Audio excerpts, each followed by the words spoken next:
Shalom, family. Glory be to God, and blessed be the Lamb.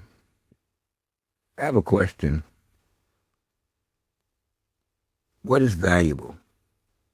What is the prize? What is the prize? I mean, from what I can tell, the prize is a bigger house, a nicer car, and more money. And if you're a man, I guess a beautiful wife, maybe even a picket fence, and the dog. Would that be the prize? I mean, would that be the tip top of the pile here? Would that be as good as you can be? Would that be your measure of success? Would it? The short answer is yes. And I say, that that is so small, quite pathetic. I say that because you are willing to do anything for it in the eyes of others that's going to die just like you within 80 years, on average, within 80 years. And this is what you do this for? This is what you do this for? Hurt each other for? Compete with each other for? Degrade each other for? And then you still die. You know what it sounds like? So much vanity. This is some shit that Satan himself would offer you. A whole bunch of nothingness and then die. A whole bunch of shit that you can touch and feel and you still die. No matter how much of it that that you ever gain or acquire, you still die. And none of it goes with you, and it has no value anywhere else, not even in perdition. Not even in perdition. No value. No value. Yet you will do pretty much anything for it. Is that competition? And again, I still don't understand what the prize is. Get more money on top of more money on top of more money. To do what with? You'll still be dead. Oh, I guess if you have children, you leave them something. Who knows? But that's not the point that I'm trying to make here. What is it all for? You know, God asked David, or spoke to David, or asked David, or David was contemplating. I forget which one. But he was looking at man, King David, and he said a lot of things. But one of the things that he said is the bullshit that you engage in and think is really something, it's all vanity and foolishness. So much grasping at the wind. So much grasping at the wind. King David also said that a it is a travesty that the foolish, but no, it is a travesty that the wise must suffer the same fate as the foolish. That too, he said, is a terrible thing and a vanity. A terrible thing and a vanity. And he was right. He was right. You are godless. Can we all agree? This is America. I personally believe in freedom. That's why I'm so hard on some things, like freedom of speech, freedom of privacy, freedom to protest, the freedom to organize and march. And how dare anybody to be upset because someone doesn't think like them? As a wise American would say, I don't have to like what that man say, but I will fight with him for his right to say it. He has a right to say it. You didn't give him his tongue. You didn't give him his vocal cords. You didn't give him his mind. What makes you think that your mind is any more special than his, so that your voice is heard and others are not heard? How can that be so? But I revert back to what I'm saying. You want these things and you have created these things largely because you're godless. Whoever can force their will on the other wins. That's pretty much it. Plain and simple. That's pretty much it. As I said, we have been watching a long time and you yourselves have become vanity. Just vanity. You know, it is a pity that you almost know how one is going to react in almost any given situation because there's no more individualism. It's carbon copies of each other. Walk alike, talk alike, same ideas, same perspectives, same understandings. How boring. How boring. You don't see the robot-like nature of that? You don't see the robot-like nature of that, really? You don't see the insistence of the world around you that you be how it demands that you be? Then that makes you a robot at that point. It's no longer really your life. Not at all. It belongs to the world at that point. At that point. Now, to someone who is observing it, there are choices to be made as to their life and how they live. See? And neither should actually want to force it on the other. We have a lack of freedom in within this country while at the same time screaming freedom. What freedom? What freedom? Freedom is whoever has the connections, whoever has the money can do whatever they want to do. That is the freedom. Outside of that, there is no more. There is no more. You don't even have a representative government. And yet you will pretend as though you do. I will know this because you're going to go vote.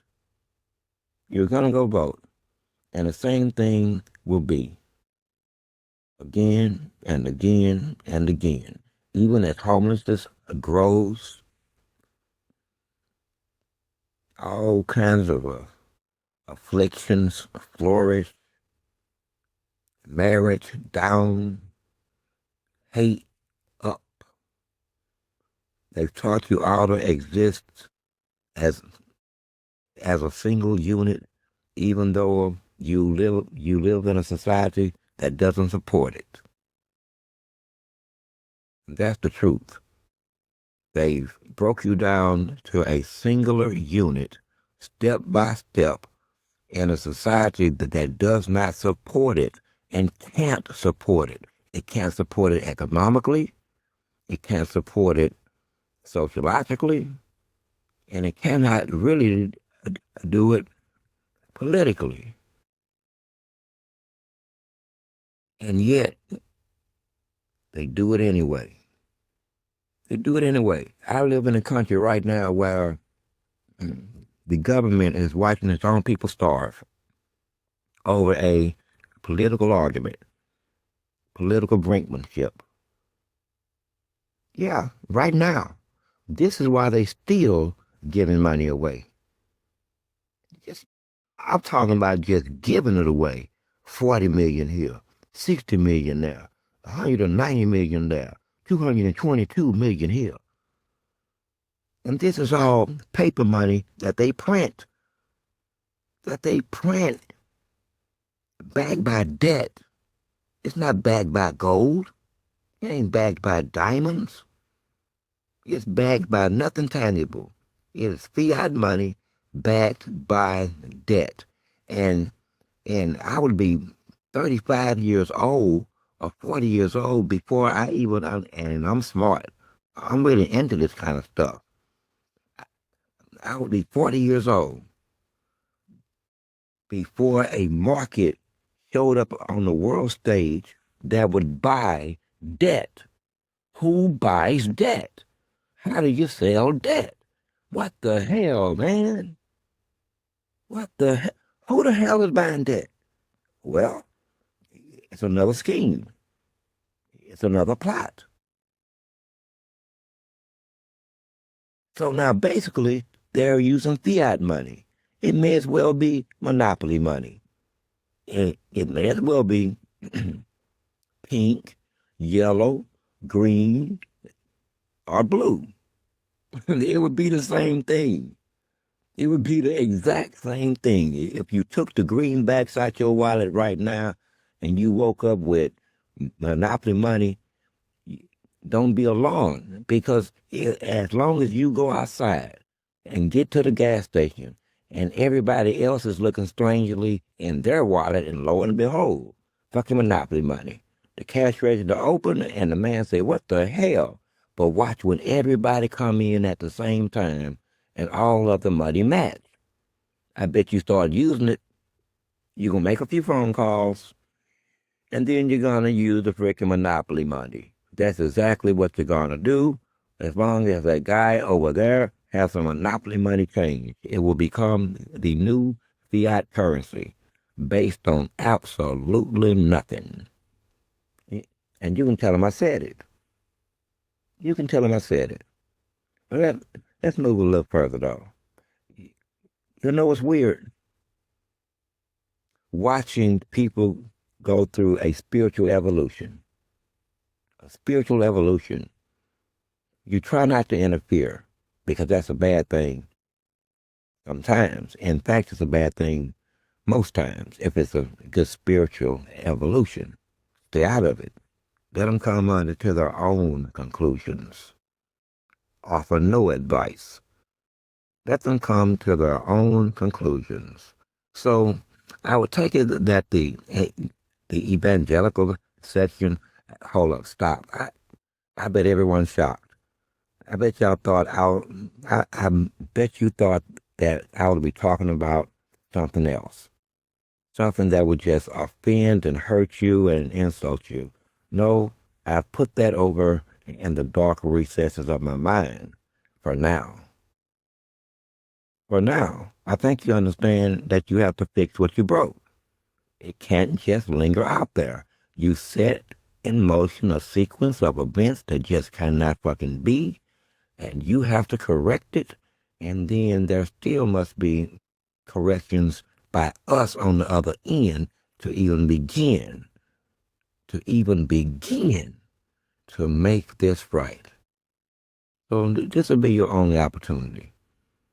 Anyway, back to what I was saying. Spiritual evolution. Watching a man grow spiritually, especially a white man grow, or change, or evolve. I speak no other than, man, you know better than that. I don't use names. But we are watching. Now, it's like this. We've moved you from, I think, I'm almost sure though, grudgingly, but over time, it's finally sunk in that what you call Jesus is black. And that was one hell of a pill. Now, these evangelicals here, some people have started calling them evil. Yep, straight up and down evil. That's next week's show.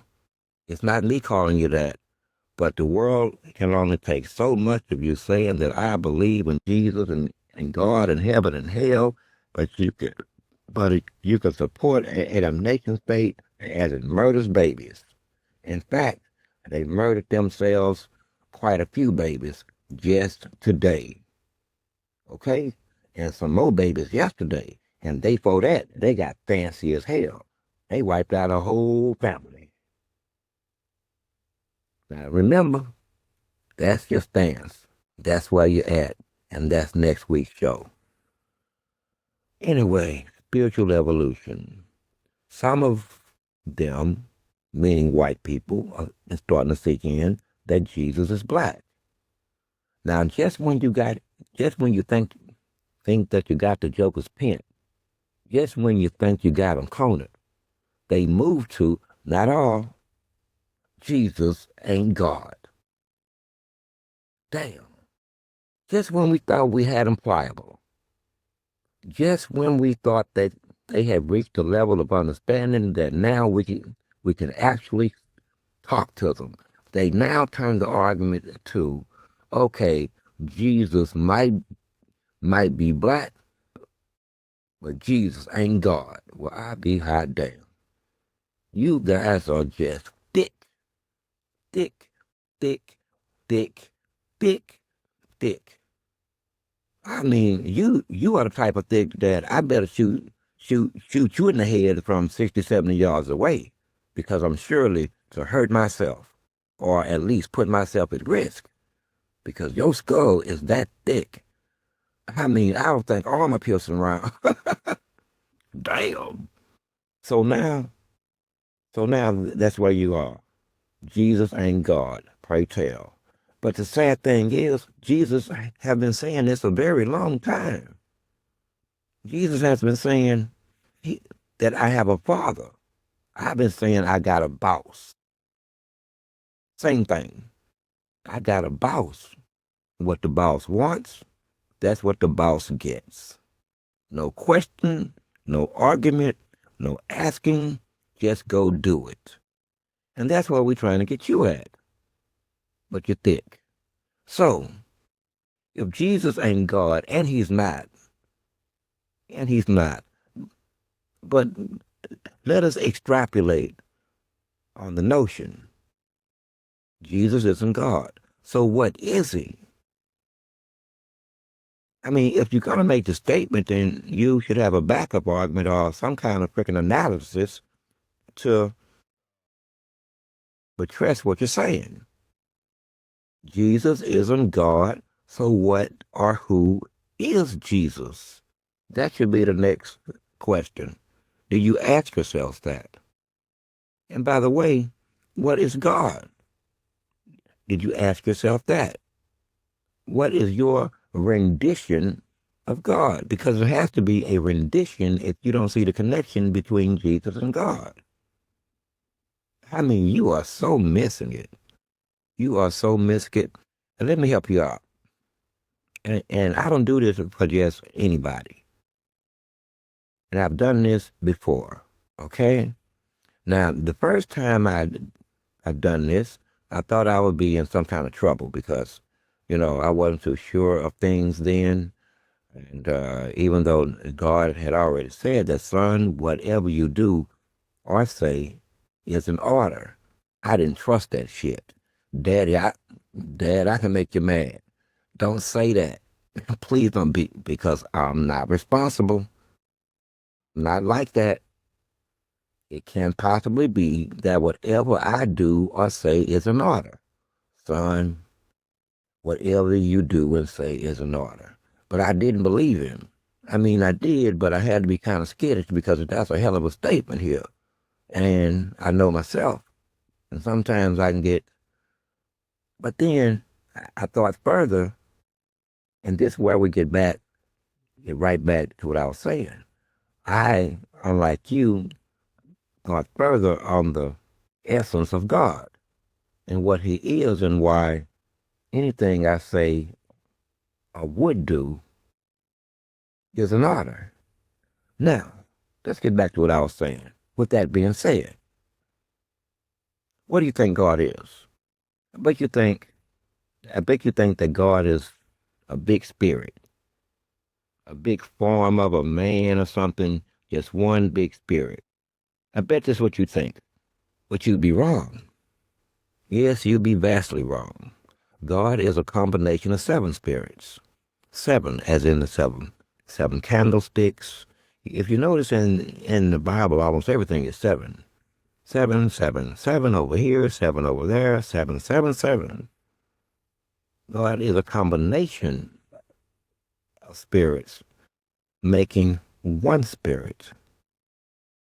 These seven spirits, the seven candlesticks, which represent the seven spirits of God, and representative churches within the book of Revelation. Seven candlesticks represent seven spirits. These are the seven spirits of God. Hence, I call myself seven. But that's not important right now. I want you to understand the relationship between God and Jesus.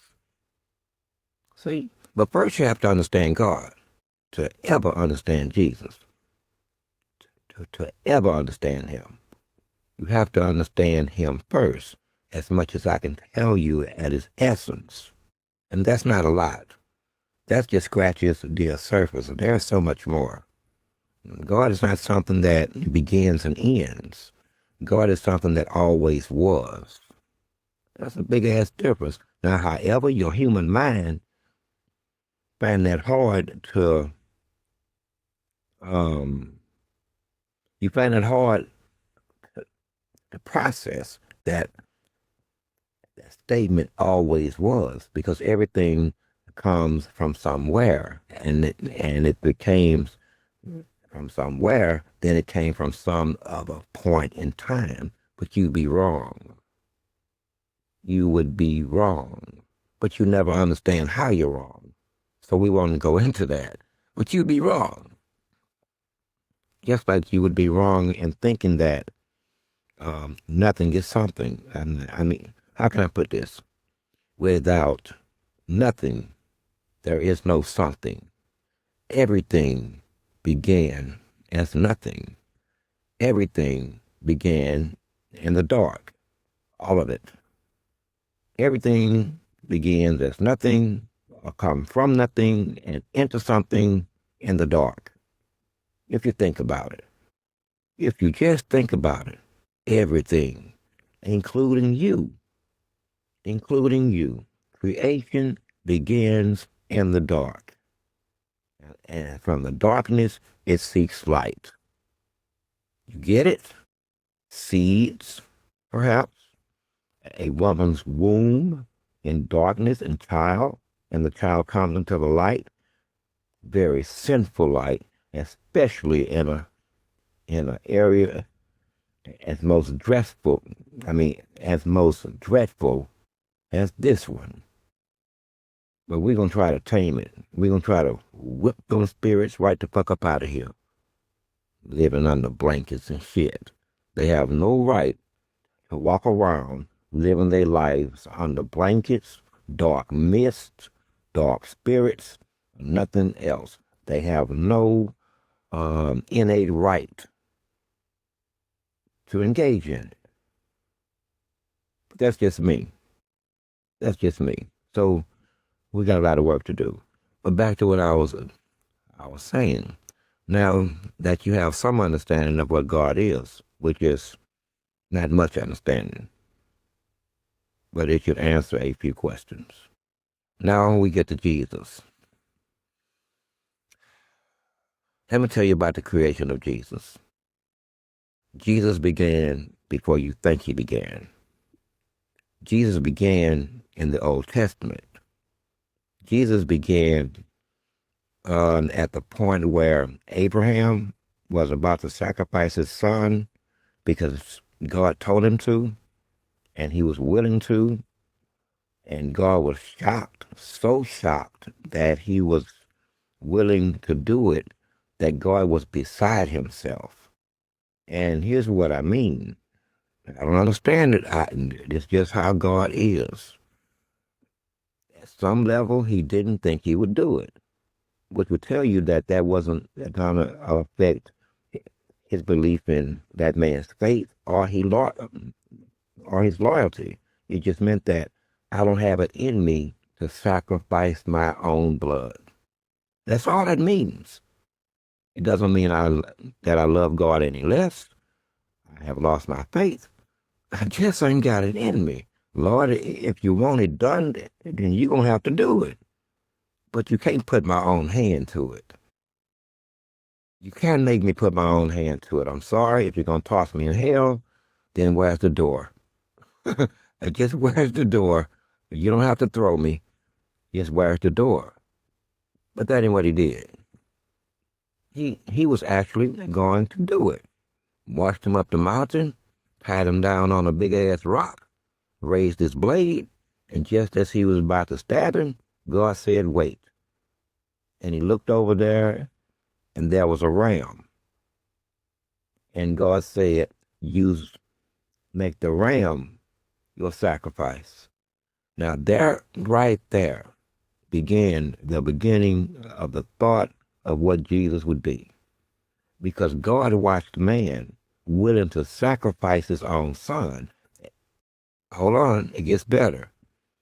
God said, I swear by, and he looked around him, and there was nothing greater than he could swear by. So God stepped out of himself for just a brief moment and said, I swear by me. I swear by me that I ain't never seen such a thing. I mean, this is the standard. This is the standard. Now, that would be the birth of a thought, I would think. I would think. Anyway, moving on. Moving on. So now, forgiveness have been given through the sacrifice of his son, or the willingness to do it. Sometimes it's not the sacrifice. Sometimes it is the willingness to make the sacrifice. That ain't always the case. Sometimes, like in my case, he really wanted my shit. When he said sacrifice, oh, he meant it. I'm burning it. I'm burning it all. Well, damn, that's harsh. Yup. I think I'm gonna burn it all. I think I'm gonna break you pretty damn bad here. Yeah, this is gonna hurt. But that's me. That was my path. Not necessarily everyone or anyone else's path. Mine. Mine. So, flash forward. Flash forward. Jesus comes. Or evil comes first. God's people come. God's people come. And there's an evil about the land. They have put themselves in for not the first time, a precarious position. Not only that, they have pissed God off, pissed him off bad. There's God being mad, and there's God being pissed off. Sorry, Lord, but I'm trying to break it down hood style. There's him being mad, angry, and then there's that such thing that's right before rage called pissed off. He flies off the handle. What you would call, he flew off the handle and went off. And went off. I think it was over them worshiping other gods and constantly complaining about how tough life was and that and that. I'm not getting in it. And I ain't going into all that. Read it for yourself. Read it for yourself. So, at some point, God says, he's so angry. He says, I will put you in slavery to make you worthy of the air I have breathed into you. Now, this is what he tells Israel. This is what he tells Israel. I will put you in slavery, or I have put you in slavery to make you worthy of the air that I have breathed into you. Listen closely, Israel. Now, where where does that go? Back to Adam. Adam was not born. Adam was shaped and molded from the soil. And God did what? He breathed air into Adam's nostrils. Not air as you would think, but the essence of himself into Adam, at least a little bit, and that's what woke his ass up and gave him life. But that's not the point. Here's the point. Do you see the connection between Adam and Jesus? Do you see the connection between Adam and Jesus and Israel? You seen it or heard it when God said, when he said, I will put you in slavery to make you worthy of the air I breathe into you. He didn't breathe air into them. He breathed air into their father, Adam. Adam. Don't you see the straight line? Adam, Israel, Jesus. Are you getting it? Are you getting it? I'm going to make some pastors mad tonight. I'm going to make some pastors mad tonight. Tonight I am. Do you see it? Adam, Israel, that pissed God off as a nation, as a nation, as a man, as the children of Adam. This is the second time you done pissed him off. And this time, he just don't stop punishing y'all. But y'all had it coming. Starting with your daddy Adam. Starting with your daddy Adam. He had it coming. And then later on, his children, that's Israel, will have it coming. Okay? That's what got you into slavery. But I'm asking this guy, the white conservatives, are you keeping up? So I ask, what is Jesus to God? If Jesus have spring forth from the womb of Israel. Stay with me, old timer. If Jesus have spring forth from the bloodline of Judah, the tribe of Israel, the very Israel that God put in slavery and blew air in their nostrils. Are you getting it? Are you getting it? You still not getting it. Okay, let's go right. Let's go right at the apple then. I told you they were thick. They are thick. Let's go right at the apple then. Let's go right at the apple. Jesus, as you would call him, would be the essence of God manifested in the body of man. Boom! Are you getting it now? Do you need a repeat? Jesus, as you would know it, what you call him, which is not his true name, that's another argument, would be the manifestation of the essence of God inside of man, the body of man, the body of Israel. Somebody gonna pay me money. I need a bowl I can pass around. I'm gonna just start walking up and down the street with a damn bowl, recommending tithes and offerings. I take all offerings. I'm scared of those tithes though, because they come with a responsibility. I don't like tithes, but I do offerings. That way, there's no misunderstanding between you, me, and God that it's my money. My money. Okay? Mine. All mine. But do you get it now? Do you get it? So Jesus is and he is not God at the same time. I told you that it would be hard for you to wrap your head around this. He is and is not at the same time. For example, he can be here and God can be there. But who is he? He is the essence of God on the inside of a man. But he's still a singularity, a different entity than God. I know that's hard to process, but that's the best I can do. That's the best I can do. And you shouldn't tussle and toss and turn too much with this one. Don't let it stymie you. Another way of you looking at it, if God, I mean, if Jesus was a black man, would not his father and inevitably and indelibly also be black?